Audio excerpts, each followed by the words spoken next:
آپ سمجھ لیں کہ ایک یعنی خطے کے طور پر وہ چیزیں پیش کی جاتی ہیں، لیکن اس کے بعد حتیٰ کہ لکھنے والے کو بھی یہ اندازہ نہیں ہوتا کہ وہ کس حد تک اس پر عمل درآمد کر سکیں گے، یا کس حد تک اس کے نتائج اور حقائق ان کے سامنے ان کو مل سکیں گے۔ تو اس نے تو ایک کتاب لکھی، اور اس کتاب کو لکھ کر اس نے جو ہے وہ اس موتمر کے اندر یعنی کانفرنس کے اندر اس نے پیش کر دیا۔ تو اس کے اندر سب سے پہلا جو آپ سمجھ لیں کہ ایک نقطہ تھا، یا پہلی آپ سمجھ لیں کہ ایک اقتراح تھی، وہ یہ تھی کہ ایک عالمی ادارہ قائم کیا جائے، اور وہ عالمی ادارہ جو ہے وہ اپنی پھر مختلف تنظیمیں بنائے، مختلف علاقوں کے اندر، مختلف ممالک کے اندر، اور ان تنظیموں اور ان تحریکوں کے ذریعے پوری دنیا میں جو ہے سب سے پہلے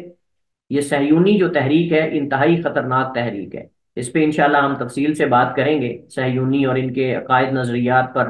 اور ان کے اہداف اور ان کے مقاصد اور یہ سب چیزوں پہ انشاءاللہ ہم بات کریں گے۔ آپ حیران ہو جائیں گے سن کر کہ کس قدر یہ کبھی اور خطرناک یہ تحریک ہے، جس نے اصل جو یہودی تھے آپ سمجھ لیں ان کو بھی بگاڑ دیا، یہودیت کو بھی بگاڑ دیا، اور ان کو ایک ایسا بنا دیا کہ جو آپ سمجھ لیں کہ کسی دین اور ایمان پر یقین رکھنے والے نہیں، اور فحاشی اور یہ ان چیزوں کو فروغ دینے والی یہ قوم ہے۔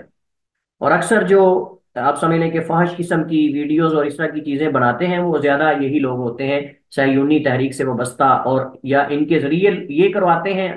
پیسے دے کر یا جس طرح بھی، یا پھر یہی لوگ ہوتے ہیں جو یہ کام جو ہے وہ کرتے ہیں۔ یہ چاہتے ہیں کہ دنیا کے اندر فحاشی پھیل جائے اور لوگ جنگل کی طرح جیسے حیوانات زندگی بسر کرتے ہیں اس طرح ان کی زندگیاں جو ہے وہ ہو جائیں۔ بہرحال اس موتمر کے بنیادی اہداف کو یہ پورا کرنے یعنی آپ سمجھ لیں کہ کرنے کے لیے سب سے پہلے ادارے کی ضرورت تھی کہ ایک ادارہ قائم کیا جائے، اور یہ ادارہ دنیا کے مختلف علاقوں میں اپنی خفیہ تنظیمیں بنائے، جو اس اصل میں جو ہے وہ تنظیمیں اس ادارے کی خدمت کریں اور اس تحریک کو آگے لے کر چلیں۔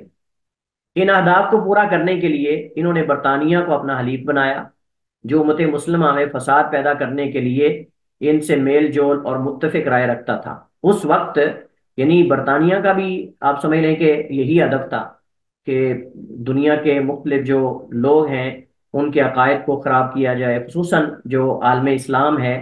ان کو ان کے عقائد، مسلمات اور نظریات و افکار سے جو ہے وہ ہٹا دیا جائے۔ تو وہ تو چاہتے تھے اور ان کو سہارا مل گیا اس تحریک کا، لہٰذا ان دونوں نے پھر مل کر جو ہے وہ مسلمانوں کے مختلف ممالک کے اندر جو ہے وہ لوگوں کے عقائد و نظریات خراب کیے، اور اس وقت جو ہے وہ لبرلزم اور یہ ساری جتنی بھی تحریکیں ہیں اور یہ افکار ہیں ان کو انہوں نے عام کیا۔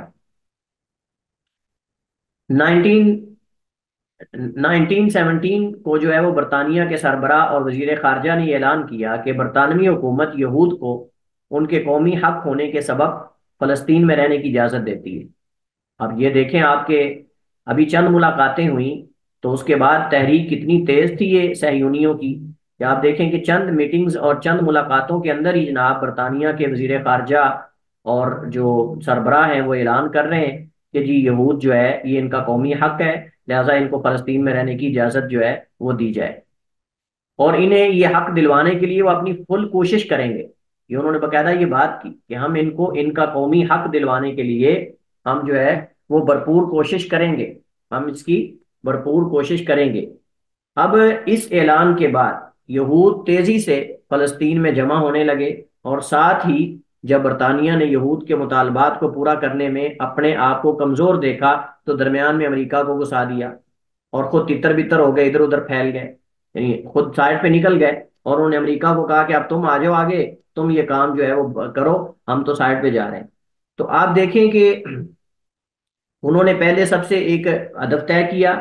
اس ہدف کو طے کرنے کے بعد انہوں نے پھر اس کی طرف پیش رفت کی، اور پیش رفت کرنے کے بعد انہوں نے سب سے پہلے جو اس وقت مضبوط قوتیں تھیں، ممالک تھے، ان کو اپنے ساتھ ملایا۔ اب یہ ان کو پیسے دے کر یا جو بھی ہے انہوں نے اس کے ساتھ ملایا۔ یہ میں آخر میں انشاءاللہ اس پہ ہم بات کرتے ہیں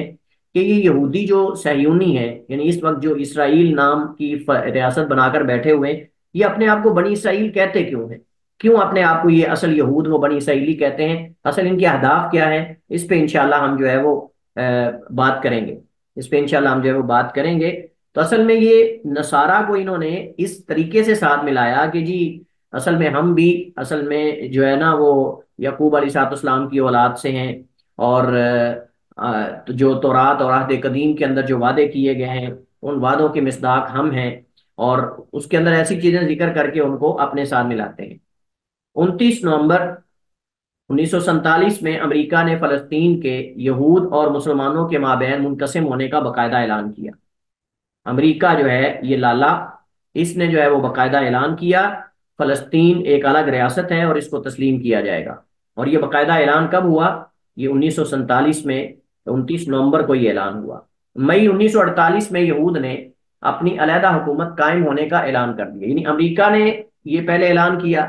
اس کے بعد انہوں نے باقاعدہ اپنی علیحدہ حکومت اور ریاست ہونے کا اعلان کر دیا، اور اس اعلان کے ٹھیک 11 منٹ بعد امریکہ نے اسے الگ ریاست تسلیم کر لیا، اور روس ان سے بھی پہلے تسلیم کر چکا تھا، اور روس ان سے بھی پہلے اس کو تسلیم کر چکا تھا۔ آپ ذرا دیکھیں کہ اس میں کتنا وقت لگا ہے اور کیسے وہ اپنے اہداف ان لوگوں نے جو ہے وہ طے کیے ہیں۔ اچھا، آپ لوگ سوچتے ہوں گے کہ یہ لوگ اسی سرزمین پہ کیوں یعنی رہنا چاہتے ہیں، اور کیوں ان کو یہاں لایا گیا، اور امریکہ اور ان ریاستوں نے ان کو کیوں سپورٹ کیا۔ اور آج بھی آپ دیکھیں، آج بھی باقاعدہ امریکہ اور برطانیہ وغیرہ اور یہ جو آپ سمجھ لیں کہ اہل شر ہیں، یہ باقاعدہ اس کی سپورٹ کر رہے ہیں، ان کو ان کی حمایت کر رہے ہیں اسرائیل کی، اور یعنی ان کو ہر طرح کا تعاون دے رہے ہیں۔ اس کی وجہ کیا ہے؟ سوال یہ ہے کہ یورپ کو اس کھیل سے کیا حاصل ہونے والا ہے، جو وہ کھیل کھیل رہے ہیں ان کے ذریعے فلسطین کے اندر اور مسلمانوں کے مختلف ممالک کے درمیان میں۔ آپ ذرا سوچیں غور سے کہ انہوں نے ان کو یہاں کیوں رکھا ہے، پہلا سوال یہ ہے، اور پھر جتنے اسلامی ممالک ان کے درمیان میں ان کو رکھا ہے، اصل میں ان کا ہدف کیا ہے، ان کا مقصد کیا ہے، یہ سمجھنے کی ضرورت ہے۔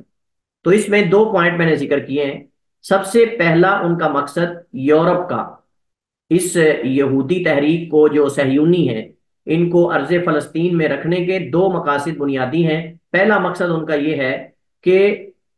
تاکہ وہ ان کی شر سے خود محفوظ رہیں، تاکہ وہ ان کی شر سے محفوظ رہیں، اور ان کی توجہ ان کی طرف نہ جائے، ان کی توجہ ان کی طرف نہ جائے جو انہوں نے ان کے ساتھ کیا، نصارہ نے یعنی عیسائیوں نے مختلف ادوار کے اندر، وہ کہیں اس کو یاد نہ کر لیں، یعنی ان کے جو گھنونے اعمال ہیں نصارہ کے ان کے ساتھ، ان کو یاد نہ کر لیں۔ تو لہٰذا وہ توپوں کے رخ ہماری طرف اس وجہ سے کر کے بیٹھے ہیں تاکہ کہیں ان کی طرف نہ ہو جائے۔ تو انہوں نے دھیان لگایا ہوا ہے ان کو ہمارے اسلامی ممالک کے اندر ان کو بٹھا کر کہ ٹھیک ہے جی، یہ ان کے ساتھ لگے رہیں اور ہماری طرف ان کی توجہ نہ جائے۔ اگرچہ یہ ان کو یعنی لالچ دینا اور ان کو ہمارے یعنی مسلمانوں کے درپے کرنا، یہ ایک وقتی ہے، یہ کوئی مستقل آپ سمجھ لیں کہ چیز نہیں ہے، مستقل چیز نہیں ہے۔ بہرحال ان کے اہداف میں سے ایک یہ ہدف ہے تاکہ یہود کی شر سے وہ خود محفوظ رہیں، اور دوسرے مسلمان جو ہیں ان کو اور دیگر قوموں کو جو ہیں وہ ان کی شر کے اندر جو ہے وہ آپ سمجھ لیں کہ وہ جلا دیں۔ دوسرا بنیادی مقصد کیا ہے؟ امت مسلمہ کے وسط میں اپنا ایک مضبوط ترین حلیف چھوڑ کر اپنے ناپاک اور گھٹیا عزائم جو ہیں ان کو پورا کرنا، یہ ان کا مقصد ہے۔ یعنی ایک تو خود ان کی شر سے اپنے آپ کو بچانا، یورپ کا یہ مقصد ہے، اور دوسرا اپنے جو گنونے عزائم اور اعمال ہیں اور جو وہ چاہتے ہیں ہمارے اسلامی ممالک کے اندر کرنا، وہ ان کے ذریعے اصل میں کرنا چاہتے ہیں، تاکہ ایک مضبوط حلیف ان کا اسلامی ممالک کے درمیان میں موجود ہو، جب کبھی ضرورت پڑے تو وہ اس سے جو ہے وہ ہیلپ لیں، تعاون لیں اور مدد لیں۔ اور اس وجہ سے ایسے نہیں پورا یورپ اس کو سپورٹ کرتا، اور جب بھی کوئی بات ہوتی ہے، اگر اسرائیل کے اندر کوئی کتا بھی مر جائے تو اس پہ بھی جناب وہ ہرزہ سنائیاں شروع کر دیتے ہیں، اس پر وہ واہ ویلا اور ماتم شروع کر دیتے ہیں۔ لیکن وہ کیا جرائم کر رہے ہیں، اس کی طرف امریکہ کی نظر نہیں جا رہی، نہ برطانیہ کی جا رہی ہے، نہ کسی کی جا رہی ہے۔ یہ حقوق انسانیت کے نعرے لگانے والے اور حقوق انسانیت کی باتیں کرنے والے کہاں ہیں؟ یہ سارے سوئے ہوئے ہیں۔ غزہ کے اندر جب چھوٹے چھوٹے بچے، ہاسپٹلس کے اندر جو مریض اور بچے بیچارے ہیں، ان کو وہاں بموں سے اڑا دیا جاتا ہے ہاسپٹل کے اندر۔ یہ تو کوئی گھٹیا انسان جو ہے وہ جس کے اندر انسانیت نہ ہو وہی عمل کرتا ہے۔ لیکن وہ اندر سے خوش ہیں، اس وجہ سے خوش ہیں کہ انہوں نے اپنا ایک مضبوط حلیف چھوڑا ہوا ہے اسلامی ریاستوں کے درمیان میں۔ اور آپ دیکھیں کہ کس قدر یہ مضبوط ہے کہ اسلامی ممالک میں سے کوئی یہ نام نہیں لے سکتا کہ ہم آپ کو اڑا دیں گے، ہم آپ کو یہ کہ ذرا بات تو کر کے دیکھیں، اتنا ڈرے ہوئے ہیں یہ۔ ایک چھوٹی سی ریاست ہے، اگر آپ نقشے میں دیکھیں نا تو چھوٹی سی ریاست ہے، لیکن آپ دیکھیں کہ انہوں نے پوری دنیا کی معیشت کو اپنے قبضے میں لیا ہوا ہے، امریکہ اور برطانیہ ان کے خادم ہیں۔ اور وہ جناب انہوں نے اس وجہ سے ان کو اپنا حلیف بنایا ہوا ہے کہ اپنے ناپاک عزائم جو ہیں ان کو ان کے ذریعے پورا کریں۔ اور انہوں نے آگے پھر جو ہے وہ ایران صاحب سے اپنی دوستیاں لگائی ہوئی ہیں، انہوں نے پھر اپنی ایران سے دوستیاں لگائی ہوئی ہیں اسرائیل نے، اور ان کو وہ جیسے ان کو یورپ استعمال کر رہا ہے ان کو یہودیوں کو اور صہیونیوں کو، ایسے یہ آگے رافضہ کو استعمال کر رہے ہیں، رافضیوں کو، صحابہ کے دشمنوں کو یہ استعمال کر رہے ہیں، یعنی ہمارے مسلمانوں کے خلاف ان کو استعمال کر رہے ہیں۔ جیسے شیخ الاسلام ابن تیمیہ رحمہ اللہ تعالیٰ فرماتے ہیں کہ الرافضۃ حمیر الیہود یرکبون علیہا عند کل فتنہ، یہ یہود کے گدھے ہیں، ان پر یہود ہر فتنہ برپا کرنے کے لیے سوار ہوتے ہیں۔ ایسے بس سال بعد ایک آدھی دھمکی لگا دیتے ہیں، ہم ایسی ہم یہ کر دیں گے، ہم وہ کر دیں گے، لیکن حقیقت میں اندر اندر میں یہ ایک ہے، اندر میں یہ ایک ہے، اور الولا والبرا اور یہ سارے چکر بالکل کچھ بھی نہیں ہے۔ اچھا جی، اس کے بعد یہ جو یعنی ایک دعویٰ کیا جاتا ہے، کل سوال بھی کیا تھا احسان الہی نے، یہ سوال بھی کیا تھا، اور سوال یہ تھا کہ کیا فلسطین یہود کا تاریخی اور دینی حق ہے؟ یہود کا یہ تاریخی اور دینی حق ہے، یا کہ یہ محض ایک یعنی مغالطہ ہے جو سادہ لوگوں کو دیا جاتا ہے، یا یہ جو ہے وہ مغالطہ ہے جو سادہ لوگوں کو جو ہے وہ دیا جاتا ہے؟ تو دیکھیے، اس کے اندر کئی ایک چیزیں ہیں۔ سب سے پہلی بات تو یہ ہے کہ یہ ان کا تاریخی حق بھی نہیں ہے، یہ ان کا تاریخی حق بھی نہیں ہے، کیونکہ ان سے پہلے یہاں کنانیون اور دیگر لوگ آباد تھے۔ پہلی بات تو یہ ہے۔ اچھا، یہ ایک پوائنٹ یہ آپ نے ذہن میں رکھنا ہے کہ یہاں ان سے پہلے اور قومیں آباد تھیں، یہ آباد کرنے والے نہیں ہیں۔ یہ بفرض محال، اگر بالفرض ہم یہ مان لیں کہ یہ واقعی بنی اسرائیل ہیں، یہ میں اس وجہ سے یہ بات کر رہا ہوں کہ اگر بالفرض ان کو ہم بنی اسرائیلی مان لیں، حالانکہ ایسا ہے نہیں، تو پھر بھی ان کا حق نہیں۔ احسان ہے؟ جی سر، موجود ہوں یہاں پہ۔ ہاں، توجہ کے ساتھ سننا ہے آپ نے ذرا، جی اور سر۔ اس مسئلے کو آپ نے سمجھنا ہے گہرائی میں جا کر، تھوڑا تھوڑا پیچیدہ مسئلہ، لیکن آپ نے کوشش کرنی ہے سب نے اس کو سمجھنے کی، اور یہ مغالطہ ہمارے مسلمانوں کو باقاعدہ دیا جاتا ہے، اور کئی ہمارے عوام یہ لے کر بیٹھے ہوئے ہیں۔ اچھا، پہلی بات تو یہ ہے کہ یہ ہم نے جیسے میں نے کل بھی اشارہ کیا کہ یہ بنی اسرائیل نہیں ہے، یہ یعقوب علیہ الصلوۃ والسلام کی اولاد میں سے نہیں، بلکہ یہ مختلف قسم کی جنسیات اور مختلف قسم کی جو آپ سمجھ لیں کہ اقوام ہیں، ان سے نکل کر یہ بنے ہوئے ہیں، کوئی افریقہ سے، کوئی یورپ سے، کوئی مختلف جنسیات اور مختلف قسم کی جو نیشنلٹیز اور مختلف قسم کی جو شہریت رکھنے والے لوگ تھے، اصل میں یہ ان سے نکلی ہوئی چیزیں ہیں، یہ بنی اسرائیل سے نہیں ہے۔ چلیے،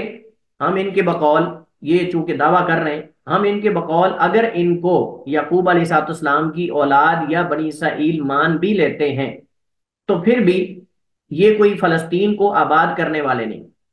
کہ انہوں نے فلسطین کو باقاعدہ آباد کیا ہو، بلکہ یعقوب علیہ الصلوۃ والسلام میں نے اس وجہ سے آپ کو اس وقت کل جب میں نے بتایا تھا نا کہ یعقوب علیہ الصلوۃ والسلام، ہم نے تاریخ پہ بات کی تھی کہ کیسے وہ فلسطین سے نکلے، ہم نے کہا تھا کہ فلسطین کے اندر نہیں رہتے تھے وہ، فلسطین کے ساتھ دیہاتی علاقوں میں، صحراؤں میں رہتے تھے یعقوب علیہ الصلوۃ والسلام، اور قرآن بھی اس بات پہ شاہد ہے، ہم نے پڑھا تھا جاءکم من البدو، تمہیں بدو اور دیہات اور صحرا سے لے کر آیا اللہ سبحانہ و تعالیٰ، اور پھر مصر میں تمہیں اللہ تعالیٰ نے عزت اور مقام دیا، یہ یوسف علیہ الصلوۃ والسلام نے کہا تھا۔ تو اس کا مطلب یہ ہوا کہ پھر وہ فلسطین کے اندر یعقوب علیہ الصلوۃ والسلام بھی باقاعدہ فلسطین کے اندر مستقل نہیں رہتے تھے، کبھی کسی صحرا کے اندر، کبھی کسی دیہات کے اندر، کبھی کہیں چلے جاتے تھے، یعنی ایک جگہ نہیں رہے وہ، جیسے ہم نے باقاعدہ میں نے اس وجہ سے وہ چیز ذکر کی تھی۔ تو لہٰذا ان سے پہلے وہاں کنانیین تھے، اور کنانیین کے ساتھ ساتھ اکثر قبائل بھی وہاں موجود تھے، اکثر قبائل یعنی عرب کے قبائل موجود تھے، عرب موجود تھے، جو آج بھی عرب وہاں موجود ہیں فلسطین کے اندر، یہ اصل میں عرب وہی اصل چلتے آ رہے ہیں۔ آپ بات سمجھ رہے ہیں؟ تو یعقوب علیہ الصلوۃ والسلام کی جو اولاد میں سے بنی اسرائیل تھے، صرف وہ آباد نہیں تھے یہاں، ان سے پہلے کنانیون تھے، اور کنانیون کے علاوہ عرب کئی قبائل آباد تھے، کیونکہ میں نے آپ کو بتایا کہ اسماعیل علیہ الصلوۃ والسلام جو ہیں ان کے بعد باقاعدہ جو ہے وہ عرب کا سلسلہ آگے چلتا ہے۔ تو یہ تو یعقوب علیہ الصلوۃ والسلام جو ہیں وہ تو بعد میں جا کے آ رہے ہیں، یعنی اسحاق علیہ الصلوۃ والسلام کی اولاد سے یعقوب علیہ الصلوۃ والسلام ہے، اور یعقوب علیہ السلام کی اولاد سے آگے یوسف ہیں، اور پھر آگے یعنی موسیٰ علیہ السلام، اور بعد میں جا کے آتے ہیں، اور بعد میں انہیں فلسطین، انہی کو فلسطین کہا گیا، اور بعد میں انہی کو فلسطین کہا گیا، جس پر اس سرزمین کا نام فلسطین رکھا گیا۔ اب آپ سمجھ گئے، یعنی یہ کنانیون اور دیگر جو عرب قبائل وہاں موجود تھے، ان اقوام کو فلسطین کا نام دیا گیا، اور پھر چونکہ وہاں وہ رہتے تھے تو اس سرزمین کو بھی فلسطین نام دیا گیا۔ یہ اس کی تاریخ ہے، یعنی فلسطین نام کیسے پڑا۔ لہذا یہ یہود تاریخی اعتبار سے بھی اس کا حق نہیں رکھتے۔ ایک تو یہ بنی اسرائیل نہیں، اور اگر بنی اسرائیل بھی ہوں تو پھر بھی بنی اسرائیل سے پہلے وہاں عرب قبائل موجود تھے، اور عرب ہی آج دعویٰ کرنے کی ہمارا علاقہ ہے، لہذا تاریخی اعتبار سے عرب کا تو حق بنتا ہے کہ وہ یہ دعویٰ کریں، اور دینی اعتبار سے بھی ان کا حق نہیں بنتا، تاریخی اعتبار سے بھی ان کا حق نہیں بنتا۔ اب ہم آتے ہیں، چلے تاریخی اعتبار سے تو ہم نے ثابت کر دیا کہ یہ ان کا حق نہیں ہے، کیونکہ ان سے پہلے وہاں عرب موجود تھے، اور کئی کنانیون اور کئی قبائل وہاں آباد تھے۔ رہا ان کا یہ دعویٰ کہ ہمارا دینی بھی حق ہے، چلیں آپ کے پاس مکہ ہے، اور ہمارے کی بھی کئی مسلمان کہتے ہیں آپ کے پاس مکہ ہے، مدینہ ہے، یہ سارے شہر، تو یہ آپ یہود کو دے دیں، یہ آپ یہود کو دے دیں، اور یہ ان کا قبلہ ہے، اور یہ ان کا فلاں ہے، اور یہ ان کا فلاں، لہذا ان کے پاس بھی تو کوئی ہونا چاہیے نا حرم۔ چلیے ایسی بات نہیں ہے، یہ ان کا دینی حق بھی نہیں ہے، اور یہ دعویٰ ان کا باطل ہے، کیونکہ قرآن کریم میں موسیٰ علیہ السلام نے انہیں باقاعدہ کیا کہا تھا۔ موسیٰ علیہ السلام کی جو کلام، اس کی حکایت اللہ تعالیٰ نے قرآن کریم کے اندر نقل کی، سورہ مائدہ آیت نمبر 21 کے اندر انہوں نے کہا تھا، یا قوم ادخلوا الارض المقدسۃ التي كتب اللہ لكم ولا ترتدوا على ادباركم فتنقلبوا خاسرین، کہ اے میری قوم، ادخلوا الارض، داخل ہو جاؤ سرزمین میں جو مقدس ہے، یعنی مراد بیت المقدس ہے، التي كتب اللہ لكم، جو اللہ نے تمہارے لیے لکھی۔ ہم کہتے ہیں تمہارا دینی حق تو تب بنتا نا کہ تم نے موسیٰ علیہ السلام کے ساتھ مل کر جہاد کیا ہو، اور تم نے اس علاقے کو فتح کیا ہو تلوار کے زور پر۔ تم تو اگر تم وہ ہو، ہم کہیں گے اگر تم وہ ہو تو پھر تم خبیث ہو۔ خبیث اس وجہ سے ہو کہ تم نے تو نبی کو بھی یہ کہہ دیا تھا، فَاذْهَبْ أَنْتَ وَرَبُّكَ فَقَاتِلَا إِنَّا هَاهُنَا قَاعِدُونَ، کہ موسیٰ تم جاؤ اور تمہارا رب جا کے لڑے، ہم تو یہاں بیٹھے ہوئے۔ تم نے تو اس وقت نبی موسیٰ کو بھی بے بس کر دیا تھا، اور نبی موسیٰ بیچارے بھی یہ کہہ اٹھے تھے کہ اللہ، میں اپنے بھائی اور اپنے نفس کا مالک ہوں، یہ میری قوم تو جواب دے چکی ہے، اور یہ غداری تم نے کی۔ یعنی اگر تم وہی ہو، اگر تم وہی ہو تو پھر تو تمہیں اپنے کرتوت سامنے ہونے چاہیے۔ تم نے اگر موسیٰ علیہ السلام کے ساتھ جہاد کر کے اس کو فتح کیا ہوتا تو پھر تم اپنا کوئی حق اس پہ ثابت بھی کرتے۔ موسیٰ علیہ السلام نے باقاعدہ یہ کہا، اللہ نے تمہارے لیے لکھی ہے یہ زمین، ولا ترتدوا علی ادبارکم، اور تم اپنے جو قدم ہے اس پہ پیچھے نہ مڑ جانا، اپنی پشتوں پر یعنی آپ پھر نہ جانا، فتنقلبوا خاسرین، اور ورنہ خسارہ اٹھانے والے ہو کر لوٹو گے۔ انہوں نے ایسا ہی کیا۔ اب یہاں مذکورہ بالا آیت میں التی کتب اللہ لکم، اس کا معنی ہے جو اللہ تعالیٰ نے تمہیں ہبہ کی، اور ساتھ نماز، زکوٰۃ وغیرہ کا حکم بھی دیا ہے، اور ساتھ یعنی اور کام بھی ہے جن کا اللہ نے حکم دیا ہے۔ اور جب انہوں نے اس اللہ تعالیٰ کے وعدے کو توڑ دیا تو اس سرزمین پہ ان کا حق بھی جاتا رہا، کیونکہ اللہ تعالیٰ نے یہ سرزمین اور یہ جو حصے ہیں دنیا کے، یہ اللہ تعالیٰ نے متقین کے لیے رکھے۔ اللہ تعالیٰ کی زمین وہ جسے چاہتا ہے وارث بناتا ہے، اور وہ اہل تقوی اور اس کے نیک بندوں کو اللہ تعالیٰ وارث بناتا ہے۔ قرآن کریم میں سورہ انبیاء میں موجود ہے،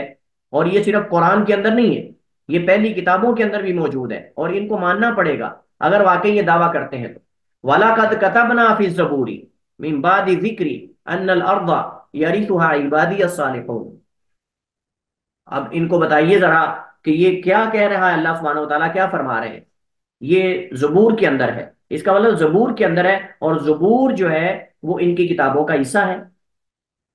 اور یہ پہلی کتابوں کے اندر یہ پتہ چل رہا ہے کہ جب زبور کے اندر ہے تو دیگر کتابوں کے اندر بھی موجود ہے۔ لہذا اس کا ترجمہ کیا ہے، اور ہم نے لکھ دیا، بلا شبہ ہم نے لکھ دیا فی زبور، زبور میں، من بعد ذکری، نصیحت کے بعد، ان الارض، کہ بے شک زمین، یرثھا، اس کے وارث بنیں گے، عبادی الصالحون، میرے نیک بندے، جو بھی نیک ہوں گے اللہ سبحانہ و تعالیٰ کے دین پر چلنے والے ہوں گے، اللہ سبحانہ و تعالیٰ کے احکامات پہ عمل کرنے والے اور اللہ تعالیٰ کے احکامات کو ماننے والے ہوں گے، یقیناً وہ اس سرزمین کے جو ہے وہ وارث ہوں گے۔ اب سوال یہ ہے کہ ان لوگوں نے کیا اللہ تعالیٰ کے دین کو قائم کیا؟ ان لوگوں نے اللہ تعالیٰ کی شریعت کو قائم کیا؟ ان لوگوں نے انبیاء علیہ الصلوۃ والسلام کے ساتھ کیا کیا؟ یہ تو ان کی تاریخ یہ چیز بتاتی ہے کہ نہ تو انہوں نے انبیاء علیہ الصلوۃ والسلام کو مانا، بلکہ اس کے برعکس زکریا علیہ الصلوۃ والسلام اور یحییٰ علیہ الصلوۃ والسلام اور کئی انبیاء علیہ الصلوۃ والسلام کو انہوں نے شہید کر دیا، اور بڑی بے دردی سے ان کو شہید کیا۔ اور قرآن بھی اس بات پہ شاہد ہے، قرآن کریم بھی ان کے اس گنونے اعمال پر شاہد ہے۔ اور اس کے بعد انہوں نے کتاب کو بھی پس پشت ڈال دیا، اپنے ہاتھوں سے آیات لکھ کر اللہ سبحانہ و تعالیٰ کی طرف منسوخ کر دی اور کتاب کا حصہ بنا دی۔ انبیاء علیہ الصلوۃ والسلام کی طرف ایسے ایسے گنونے الزامات ان کی طرف منسوخ کیے، ایسی ایسی تہمتیں انبیاء علیہ الصلوۃ والسلام پہ لگائیں کہ جو کوئی دشمن بھی کسی اپنے دشمن پر جو ہے اس طرح کی تہمتیں اور اس طرح کی باتیں نہیں کر سکتا جو انہوں نے کی ہیں۔ اور اس کے ساتھ ساتھ انہوں نے صرف انبیاء علیہ الصلوۃ والسلام پر نہیں، بلکہ انہوں نے اللہ سبحانہ و تعالیٰ کی ذات کو بھی معاف نہیں کیا، اور اللہ سبحانہ و تعالیٰ کی ذات پر بھی انہوں نے ایسے ایسے الزامات لگائے کہ جو ہے وہ انسانیت جو ہے وہ شرما جائے۔ اور اس کے باوجود بھی یہ دعویٰ کرتے ہیں کہ ہم جو ہے وہ اللہ کی سرزمین کے وارث ہیں، اور ہم اللہ تعالیٰ کے چہیتے ہیں، اور ہم اللہ تعالیٰ کے بیٹے ہیں، اور ہم بلکہ یہ ہم انشاءاللہ پڑھیں گے، ان کا تو یہ نظریہ ہے، اور اس نظریے کے مطابق لوگوں کو الو بنا رہے ہیں۔ یہ کہتے ہیں کہ یہود جو ہیں وہ اصل پوری دنیا کے مالک ہیں، اور پوری دنیا کے اصل اختیارات ان کے پاس ہیں، باقی تمام انسانیت ہماری آپ سمجھ لیں کہ وہ کہتے ہیں یہ ہماری تابع داری کے لیے، ہماری خدمت کے لیے اللہ نے بنائی۔ یہ ان کا عقیدہ ہے۔ وہ کہتے ہیں کہ جتنے بھی دیگر لوگ ہیں وہ سارے یہود کی خدمت کے لیے اللہ نے پیدا کیے، اور یہ پوری کائنات اور یہ پوری سرزمین اصل میں ہمارے لیے اللہ نے بنائی۔ یہ ان کا دعویٰ ہے، یہ ان کا جو ہے وہ دعویٰ ہے، اور اس دعوے کے اندر وہ باطل ہے۔ تو یہود اللہ تعالیٰ کے ساتھ کفر کرنے، انبیاء علیہ الصلوۃ والسلام کے قتل کرنے اور دین میں تحریف کرنے کے سبب غضب اور لعنت کے مستحق ٹھہرے، لہذا اس غضب اور لعنت کے مستحق ٹھہرنے کی وجہ سے اللہ تعالیٰ فرماتا ہے ضربت علیہم الذلۃ والمسکنہ، ان پر ذلت اور مسکنت مار دی گئی، اور ان کو پھر اللہ تعالیٰ نے ایسے ایسے دشمن ان پر مسلط کر دیے کہ جس نے ان کو دنیا کے اندر جو ہے وہ مختلف طریقوں سے عذاب چکھایا، اور ان کی اکثریت جو ہے وہ قیدی بن گئی، مر گئے، کچھ کچھ ہو گیا۔ تو اس کے بعد کچھ چند ایک لوگ بچے اور یہ دعویٰ کر رہے ہیں کہ ہم وہ بنی اسرائیل چلتے آ رہے ہیں۔ اچھا جی، اس کے بعد جو ہے نا وہ اگلا پوائنٹ جو وہ یہ ہے کہ کیا موجودہ یہود بنی اسرائیل ہیں؟ موجودہ یہود جو ہیں کیا وہ بنی اسرائیل ہیں؟ یہ ایک سوال ہے جو یعنی اٹھتا ہے۔ اس سے ملتا جلتا ایک اور سوال ہے، وہ یہ ہے کہ کیا جو اس وقت ریاست ہے فلسطین کے اندر جس پر یہ قابض ہیں، کیا اس کو ہم اسرائیل کہہ سکتے ہیں؟ یہ سوال ہے۔ اور اگر ہم اس کو اسرائیل کہتے ہیں تو اس کا نقصان کیا ہے؟ تو دیکھیے، پہلی بات تو یہ ہے کہ علماء اس کے قائل ہی نہیں ہیں کہ اس ریاست کو اسرائیل کا نام دیا جائے۔ اس کی وجہ یہ ہے کہ جب بھی کوئی مسلمان یا کوئی دوسرا گالی دے گا نا تو کیا کہے گا؟ اسرائیل خبیث نے یہ کیا، اسرائیل خبیث نے وہ کر دیا، اسرائیل لعین نے یہ کر دیا۔ اب لوگ گالی دیں گے نا، اور یہ گالی اصل میں نبی یعقوب علیہ الصلوۃ والسلام کو جائیں گی، کیونکہ اسرائیل یعقوب علیہ الصلوۃ والسلام کا نام ہے، اسرائیل یعقوب علیہ الصلوۃ والسلام کا نام ہے، لہذا ان کو آپ سمجھ لیں کہ بنی اسرائیل کہنا یہ بھی زیادتی ہے، اور ان کی ریاست کو بنی اسرائیل کہنا، یہ اسرائیل کہنا یہ بھی زیادتی ہے، کیونکہ اسرائیل یعقوب علیہ الصلوۃ والسلام کا نام ہے، ایک مقدس ہستی اور اللہ کے نبی کا نام ہے، اور اس کو یہ استعمال کر رہے ہیں اپنی نجس اور پلید نجاست اور ریاست کے لیے، اپنے گنونے اعمال کے لیے اس نام مقدس نام کو استعمال کر رہے ہیں، لہٰذا یہ نام ان کو دینا بھی محل نظر ہے۔ اور بعض علماء نے کہا کہ یہ یعنی کہنا جائز ہی نہیں ہے، یہ کہا جائے صہیونی تحریکیں کہا جائے، ان کو یہودی کہا جائے، لیکن ان کو اسرائیل نہ کہا جائے، کیونکہ اسرائیل اللہ کے نبی یعقوب علیہ الصلوۃ والسلام کا لقب ہے، اور یہ تو بنی اسرائیل بھی نہیں چاہے جائے کہ ان کو اسرائیل کہا جائے، یا ان کو یعنی یہ یہودی بھی نہیں ہے، یہ تو یعنی آپ سمجھ لیں کہ یہ صہیونی تحریکوں سے تعلق رکھنے والے ہیں، مختلف جنسیات اور مختلف جو ہے وہ ان کی اصول ہیں۔ اچھا، موجودہ یہود بنی اسرائیل نہیں ہے، یہ جواب ہے، موجودہ یہود بنی اسرائیل نہیں ہے۔ اس کی وجہ یہ ہے کہ ان کی اپنی کتابوں کے اندر یہ بات موجود ہے کہ یہود کی عورتوں نے یہود کی عورتوں نے ان کی کتابوں میں یہ موجود ہے، یہود کی عورتوں نے بہت سارے اجنبی مردوں سے نکاح کیے، یہود کی عورتوں نے بہت سارے اجنبی مردوں سے نکاح کیے، اور نکاح کرنے کے بعد انہوں نے جو آگے یعنی ان کی اولاد ہوئی، وہ اولاد بھی اجنبی ہوئی، وہ اولاد بھی جو ہے وہ اجنبی ہوئی۔ لہذا انہوں نے کیا کیا، اجانب مردوں سے نکاح کر کے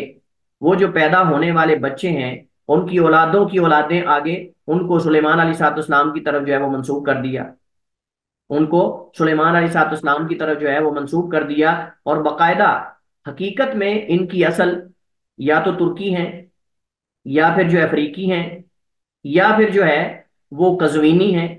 یا پھر جو ہے وہ آذربائیجانی ہیں یا ارمینی ہیں۔ آپ سمجھیں کہ علماء کہتے ہیں کہ جو فلسطین کی سرزمین پر اصل اصل یہود آباد ہیں شروع سے، وہ اصل بنی اسرائیلی ہیں، لیکن جو باہر سے اس اسرائیل نامی ریاست کے اندر آ کر آباد ہوئے ہیں، یہ سارے یا افریقی الاصل ہیں، یا یورپی ہیں، یا پھر ترکی ہیں، یا پھر قزوینی ہیں، یا پھر ارمینی ہیں، یا پھر آذربائیجانی ہیں، یا پھر جو ہے مختلف دنیا کے علاقوں سے اکٹھے ہو کر یہاں یہ بیماریاں اکٹھی ہو کر بیٹھی ہیں، اور یہ تمام مختلف قوموں سے جو شریر قسم کے لوگ ہیں نا، وہ اکٹھے ہو کر یہاں جم کے بیٹھے ہوئے ہیں۔ لہذا یہ اصل یہود نہیں ہے۔ اچھا، اب ان کا مقصد کیا ہے؟ اصل سوال یہ ہے، ان کا مقصد کیا ہے؟ ان کا مقصد نصارہ جو ہیں ان کی حمایت لینا، عیسائیوں کو اپنے ساتھ ملانا، ان کی حمایت حاصل کرنا، ان کی مدد اور سپورٹ حاصل کرنا، اور اس کو استعمال کرتے ہوئے ان کی حمایت کو اسلامی ریاستوں کو اپنے کنٹرول میں کرنا، مسلمانوں کو فلسطین سے نکالنا، اور فلسطین سے مسلمانوں کو نکال کر یہاں اپنی ایک طاقتور ریاست جو ہے اس کو قائم کرنا، آزاد طاقتور ریاست قائم کرنا، تاکہ یہاں سے یہ پوری دنیا میں فساد اور فتنہ برپا کر سکیں۔ اچھا، اب آپ کے ذہن میں یہ سوال اٹھتا ہوگا کہ جی یہ ان نصارہ کو اپنے ساتھ کیسے ملا سکتے ہیں، کس طریقے سے ملا رہے ہیں؟ آپ جانتے ہیں کہ نصارہ جو ہیں عیسائی، ان کے بعض فرقے وہ عہد قدیم کو مانتے ہیں۔ تورات جو ہے نا، بائبل، تورات کے دو حصے ہیں کتاب مقدس کے، جس کو یعنی یہود اور نصارہ مانتے ہیں نا، کتاب مقدس کے دو حصے ہیں، ایک عہد قدیم ہے اور ایک عہد جدید ہے۔ عہد قدیم جو ہے اس کا تعلق تورات اور اسفار خمسہ سے، اس کا تعلق تورات اور اسفار خمسہ سے ہے۔ اس کے اندر تورات اور ان کے بقول جو 5 اسفار ہیں انبیاء علیہ الصلوۃ والسلام کی طرف منسوب یا ان کی قوموں کی طرف، سفر تکوین ہے، سفر لاویین ہے، سفر عدد ہے، سفر تثنیہ ہے، یہ جو ان کے اسفار ہیں 5، وہ بھی اس کے اندر شامل ہیں۔ اب کئی نصارہ کے فرقے ایسے ہیں جو اس عہد قدیم کو بھی مانتے ہیں اور عہد جدید کو بھی مانتے ہیں۔ اب یہ دعویٰ کر کے کہ ہم یعقوب علیہ الصلوۃ والسلام کی اولاد سے ہیں، اور ہم سلیمان علیہ الصلوۃ والسلام کی نسل سے اور وہاں سے چلتے آ رہے ہیں، تاکہ ان نصارہ کے دل کے اندر ان کے بارے میں ہمدردی پیدا ہو، اور اس عہد قدیم کے اندر کچھ ایسی عبارتیں ہیں، کچھ عہد قدیم کے اندر کچھ ایسی عبارتیں ہیں جن عبارتوں کا آپ سمجھ لیں کہ خلاصہ یہ ہے کہ جی ایک وقت آئے گا جس وقت کے اندر بنی اسرائیل کو دوبارہ عروج ملے گا، جس وقت کے اندر بنی اسرائیل کو دوبارہ عروج ملے گا، اور اس عروج کو پانے کے لیے، اس کامیابی کو پانے کے لیے یہ یہود یعنی بنی اسرائیل سارے اکٹھے ہو جائیں گے، جس میں موسیٰ علیہ السلام کو ماننے والے بھی ہوں گے اور عیسیٰ علیہ السلام کو ماننے والے بھی ہوں گے۔ یہ سارے مل کر اپنے دشمن کو شکست دیں گے، یہ سارے مل کر اپنے دشمن کو شکست دیں گے۔ اچھا، اب سوال یہ ہے کہ پہلی بات تو یہ کہ جس نص پر اعتماد کیا جا رہا ہے یا جس عبارت پر اعتماد کیا جا رہا ہے عہد قدیم کی، یہ بذات خود یہود اس کو نہیں مانتے، یہ بذات خود یہود اس کو عہد قدیم کو نہیں مانتے۔ یہ جو پروٹوکولات ہیں جس پہ انشاءاللہ ہم بات کریں گے جب ان کے ہم مصادر اور ان کی یہ چیزوں کو ذکر کریں گے، یہ پروٹوکولات کو مانتے ہیں جو یہ تیودور جو ہرتزل تھا یا ہرتزل تھا، اس نے یہ اصل میں اس کے لیکچرز مختلف قسم کے تھے لیکچرز، ان کو انہوں نے لکھ کر جو ہے وہ ایک کتاب کی شکل دے دی۔ یہ عہد قدیم کو خود یہود مانتے نہیں، لیکن افسوس ہے کہ دوسروں کو منوانے کے پیچھے پڑے ہوئے ہیں۔ اور دوسری بات یہ ہے کہ ان کتابوں کے پہلے حوالے تو ان کے پاس ہونے چاہیے، ان کی سندیں تو ہونی چاہیے جس بنیاد پر یہ اکٹھے ہو رہے ہیں۔ تو یہ اصل میں سب سے بڑا مرض اور بیماری ہے کہ جس وقت آج آپ حیران ہوتے ہیں کہ جی عیسائی ان کے ساتھ کیسے مل گئے، یہودیوں کے ساتھ عیسائی کیسے سپورٹ کر رہے ہیں ان کو، یعنی امریکہ برطانیہ وغیرہ کرسچن اصل میں ممالک ہیں نا، وہ سارے یورپ یورپ جتنے ممالک ہیں وہ سارے عیسائی ہیں، تو وہ کیسے ان کے ساتھ اکٹھے ہو گئے؟ اصل یہ ان کی خباثت ہے کہ یہ اپنے آپ کو ایک تو بنی اسرائیل ثابت کرتے ہیں، اور اپنے آپ کو سلیمان علیہ الصلوۃ والسلام اور یعقوب علیہ الصلوۃ والسلام سے اور وہاں ان سے جوڑتے ہیں، اور دوسرا پھر یہ دعویٰ کرتے ہیں کہ ہم عہد قدیم کو مانتے ہیں، عہد قدیم یعنی تورات اور ان کتابوں کو مانتے ہیں، حالانکہ یہ لبرل ہیں،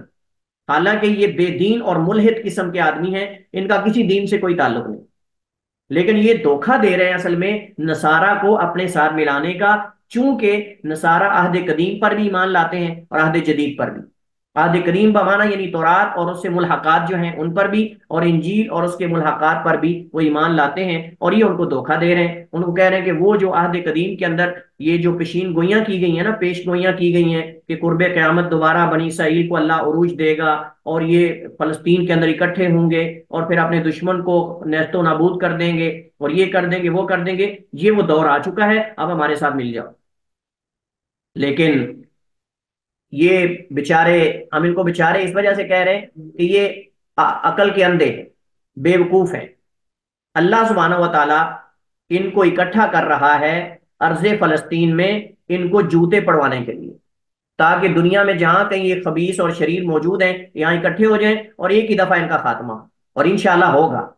اور انشاءاللہ ہوگا۔ ہمارا اس پر یقین اور ایمان ہونا چاہیے، ہم سب کا ایمان اور یقین ہونا چاہیے اس پر، وہ وقت قریب ہے، وقت بعید نہیں۔ اللہ سبحانہ و تعالیٰ کی طرف سے یہ ایک ایسا اللہ کا نظام، یہ آپ سمجھ لیں کہ ایسا نظام ہے، اور اس طرف یہ پیش رفت شروع ہو چکی ہے کہ اب یہ یہود جو مختلف قسم کے صہیونی اور یہ شریر قسم کے لوگ ہیں اکٹھے ہو رہے ہیں فلسطین کی سرزمین میں، اور انشاءاللہ باذن اللہ ایک ہی دفعہ ان کا خاتمہ ہوگا، جیسے پہلے ان کا ہوا ہے ایسے ہی ہوگا، اور یہ دوسری دفعہ ان کو جو ہے ایک دفعہ عروج ملے گا ان کو، اس میں کوئی شک نہیں، ایک دفعہ ان کو عروج ملے گا اور وہ مل چکا ہے، انہوں نے جو کچھ کرنا تھا وہ کر لیا ہے، لیکن اب باری ہے مسلمانوں، اب باری انشاءاللہ مسلمانوں کی ہے، اور میں یہ پیش گوئی کر رہا ہوں انشاءاللہ اللہ تعالیٰ کے فضل و کرم سے، یہ صرف تاریخ کی روشنی میں یہ بات کر رہا ہوں میں، اور یہ جو آپ سمجھ لیں کہ یعنی محل وقوع اور یہ صورتحال جو بن چکی ہے اس کی روشنی میں یہ بات کر رہا ہوں کہ اب ان قریب انشاءاللہ یہ اکٹھے ہو رہے ہیں، اور اب ان کو اکٹھے جوتے پڑیں گے، اور یہ دیکھنا کہ کیسے یہاں سے یہ نکلتے ہیں، یہ اپنی پتہ نہیں کس خوش فہمی میں مبتلا ہیں۔ اللہ تعالیٰ نے کوئی ایسا بندہ بھیجنا ہے، اور انشاءاللہ آئے گا، ہمارا اس پر یقین ہے، کوئی صلاح الدین ایوبی آئے گا، یہ نہیں ہے کہ صلاح الدین ایوبی جو ہے وہ اب آئے گا نہیں، مسلمان پہلے بھی یہی یعنی ایک دفعہ کچھ سمجھ بیٹھے تھے کہ شاید اب ایسا ممکن نہیں، لیکن اللہ تعالیٰ نے سیدنا عمر بن خطاب کو بھیجا، پھر اس کے بعد صلاح الدین ایوبی کو بھیجا، تو انشاءاللہ ایسے لوگ آئیں گے، یہ نہیں ہے کہ یعنی اب کوئی ایسے لوگ آئیں گے نہیں، ہمارا اس پر یقین ہے کہ خلافت کا دور بھی آئے گا، خلفاء بھی آئیں گے، مہدی خلیفہ ہوں گے، مہدی خلیفہ ہوں گے، اس کا مطلب پہلے خلافت چلتی ہوگی، یہ ساری چیزیں ہمیں گہرائی میں جا کر یہ پڑھنی چاہیے، ہمیں ان کا مطالعہ کرنا چاہیے۔ تو بہرحال یہ جو یعنی اس وقت یہ سارا سلسلہ آپ دیکھ رہے ہیں نا، یہ اکٹھے ہو رہے ہیں ارض فلسطین کے اندر، تو یہ تو ایک اور ذہن میں لے کر جمع ہو رہے ہیں، لیکن اللہ سبحانہ و تعالیٰ ان کو کر رہا ہے اس وجہ سے تاکہ ان کو اکٹھے جوتے پڑے، الگ الگ ان کو کہیں سے اکٹھا نہ کرنا پڑے۔ اور وہ جو حدیث آتی ہے کہ جو ہے وہ یہ یہودی یعنی ان کو قتل کیا جائے گا، ان کو مارا جائے گا، اور یہ درخت کے پیچھے چھپیں گے، ہر چیز بول کر بتائے گی، اور غرقت کا درخت ہے جو ان کی سپورٹ کرے گا اور وہ نہیں بتائے گا۔ چلیے، تو اصل میں یہ یعنی نصارہ کو اپنے ساتھ ملا کر اپنے اہداف کو پانا چاہتے ہیں، اور ہونا کیا ہے، ہونا یہ ہے کہ انہوں نے ان کو ملا کر ساتھ اپنے، اصل میں انہوں نے سب سے پہلے تو نقصان انہی کو دینا ہے،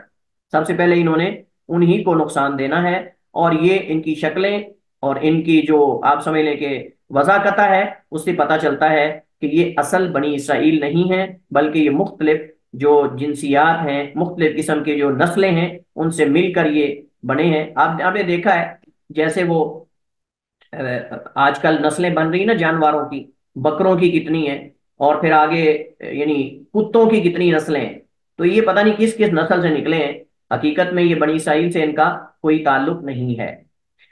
تو یہ ہمارا آخری موضوع تھا، اسی پر ہم اکتفا کرتے ہیں۔ واللہ تعالی عالم و احکم، صلی اللہ وسلم علی نبینا محمد وعلی آلہ وصحبہ وسلم۔